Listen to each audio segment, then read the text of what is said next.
Влегувањето во Европската унија и НАТО е потврдата за странските инвеститори дека Македонија е атрактивна земја за вложување, особено во штипската тир зона.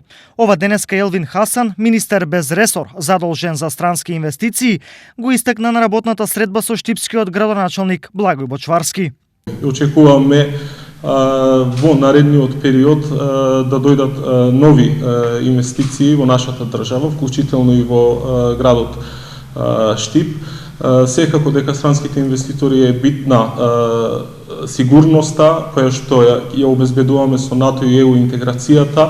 Државата е овде да помогне со законот за финансиска поддршка на инвестициите, секако во интерес и на владата и на странските инвеститори е да работат, да инвестираат кај нас и да постигнат профит. Близината на Штип со главниот град на земјава, Скопскиот аеродром и автопатот Миладиновци-Штип се дел од повеќето позитивни предиспозиции што ја прават општината атрактивна за странските вложувачи. Развојот на новиот генерален урбанистички план ние полека ќе отвориме повеќе можности за инвестирање, но тир зоната е секогаш значајна и добредојдена, бидејќи таму има уште доста парцели, површини за градење кои што можат да се искористат.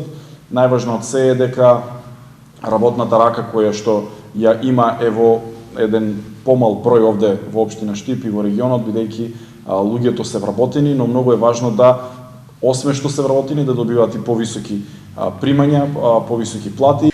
Во рамките на посетата, министерот со домакините посети 3 компании, 2 во Штип и 1 во Кочани. Дел од нивните инвестиции се субвенционирани со владени средства.